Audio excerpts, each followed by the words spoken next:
राजधानी lady blackmailer अर्चना नागों पैतृक घर केसिंगार खोलुछि गुमर।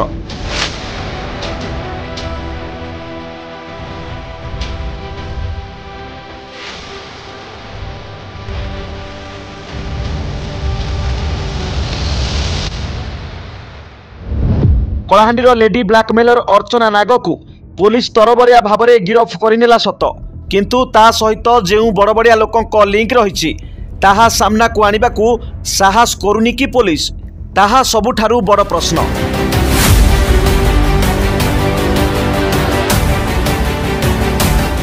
अर्चना को स्वामी निजे बिजु जनता दलर सदस्य थिबारु बा बहुत बड़ बड़िया नेता मंत्री सहित संपर्क रखिथिबारु तदंत करने को विफल हेउछि पुलिस। लेडी ब्लैकमेलर अर्चना कलाहांडीरु जाई भुवनेश्वर राजधानी रे विलासमय कोठा और जीवन यापन करने शैली को लोके देखि आश्चर्य मध्य हो जाउछंती।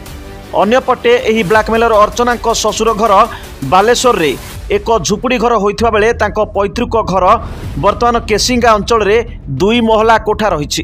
अर्चना को पिता लांजीगढ़ होइथिबा बेले अर्चना 6ठ श्रेणी रे पाठ पढुथिबा बेले जने युवकों नारे दुष्कर्म अभियोग आनिथिले।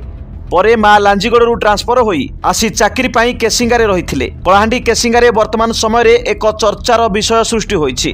जो 2 महला कोठा अछि ताहा सरकारी जमी उपरे निर्माण होइथिला, किंतु बड़ बड़िया लोकों को फोन जोगे ताहा पटा हो जाइथिला क्षणिक समय पाई। से समय रे घर तैयारी बेले स्थानीय तहसीलदार जेसीबी मेसीन धरी जाइथिले प्रतिरोध करिया पाई। हेले उक्त समय रे एही लेडी ब्लैकमेलर अर्चना तांकर पावर देखाई भुवनेश्वर काहाकू जणे फोन करथिले एवं परे सेठू तहसीलदार घर भंगा कार्यरू फेरी जाइथिले।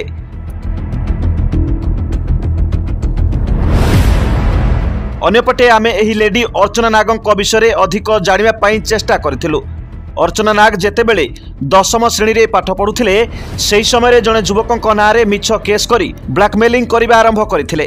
परे परे तांकर भल पाइबा आरंभ होइथिला बालेश्वर जिलार जगबंधु चांद को सहित।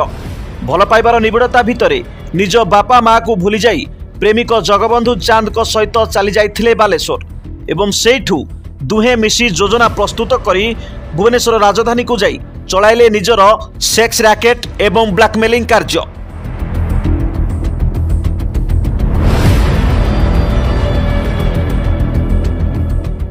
जेउ कार्य तांकु एते ऊपर को नै जाइथिला जे निजे निजर देह दान करी मध्य बड़ बड़िया लोकों को रात्रि को रंगीन करुथिले। अर्चना नाग तांको देह दान करी टंका कमाइबारे बेस मशगुल हो जाइथिले। एहार फायदा आहुरी उठेबा पई से अन्य राज्यरू कलगाल जोगाड़ करी अनेक नेता मंत्री ठारू आरंभ करी ऑफिसर को मध्य लेडी जनक प्रेम जाल रे फसाई टंका लुट करिवार एक माया जाल बिछाई देथिले। हेले सबुदिनर खेल गोटे दिन रे खत्म होइछि। एही लेडी अर्चना नाग को पुलिस गिरफ करी चौद्वार जेल रो 4 कांथ भितरे रखी अधिक तदंत जारी रखिछि। हेले देखिबा को बाकी रहिला पुलिस रो तदंत प्रक्रिया केउ आड़ को गति करुछि ना नेता और मंत्री को चापरे चापी हेई रही जाउछि।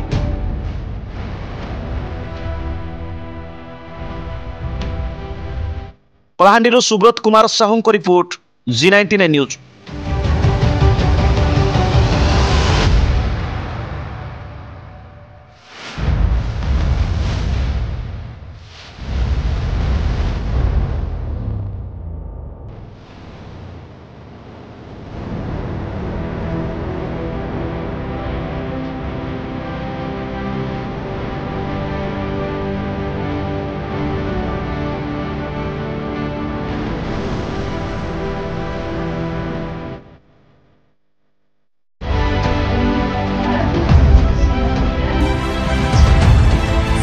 सपक्ष विपक्ष ऊर्ध्वे G99 न्यूज।